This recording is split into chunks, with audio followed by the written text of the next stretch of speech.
कि आजम खान हिंदुस्तान में नहीं रहना चाहते। रामपुर में फूट फूट कर रोए और कहा कि अब हमें निकाल दो। अखिलेश को किया फोन, कहा रामपुर क्या जीतोगे, वो तो बीजेपी पहले ही जीत गई, बस वोटिंग बाकी है। सीतापुर जेल में जहर का किस्सा सुन जनता हुई भावुक। उधर योगी बोले हम पर नेताजी का आशीर्वाद है। रामपुर और मैनपुरी में 5 दिसंबर को उपचुनाव होना है। 8 दिसंबर को नतीजे आएंगे, लेकिन सपा के कद्दावर नेता आजम खान ने पहले ही बीजेपी को जीता हुआ घोषित कर दिया है।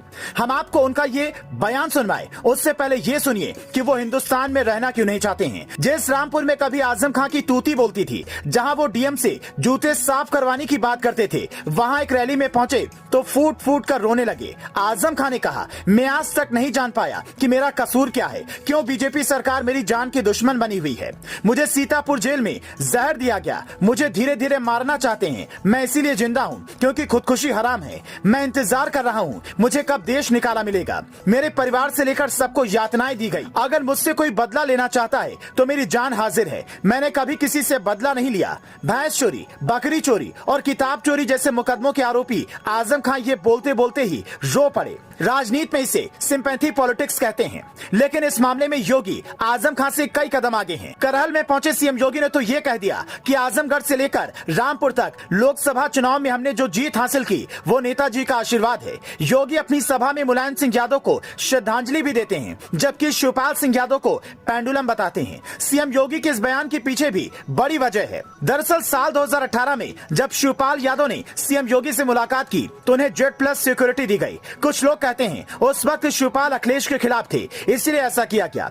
लेकिन जब शिवपाल अब बहू डिंपल के लिए चुनाव प्रचार कर रहे हैं तो उनकी सुरक्षा घटाकर वाई कैटेगरी कर दी गई है। 2 नाव पर सवार होने के कारण ही सीएम योगी ने शायद उन्हें पेंडुलम कहा। राजनीतिक दिग्गज कहते हैं कि बीजेपी के पकड़ अब सपा के क्षेत्रों में मजबूत हो रही है। ऐसे में अब सपा ये समझ नहीं पा रही है कि करे तो करे क्या।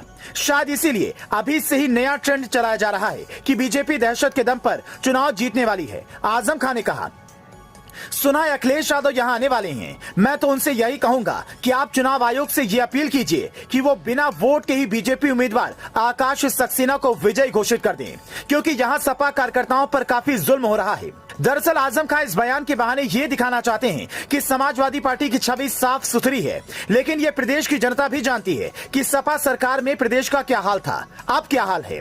चुनाव में जीत हार की बात अलग है, लेकिन आजम खान जैसा नेता अगर ज्यादतियां गिनवाते गिनवाते ये कह दे मैं देश निकाला होने का इंतजार में हूं, तो सुनकर अजीब लगता है। आप आजम खान के समर्थक हो या योगी आदित्यनाथ के, इस बात से फर्क नहीं पड़ता, बल्कि फर्क इस बात से पड़ता है कि वो चाहते क्या हैं। वो खुद ही कहते हैं अगर मेरा गुनाह है तो मैं जेल भुगतने को तैयार हूँ, हमारी जांच होनी चाहिए। और जब जांच होती है, जेल जाते हैं, तो फिर ये कहते हैं कि हमें प्रताड़ित किया जा रहा है।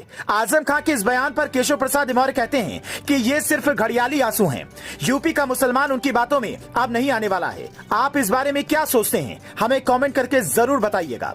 Bureau report, news flash.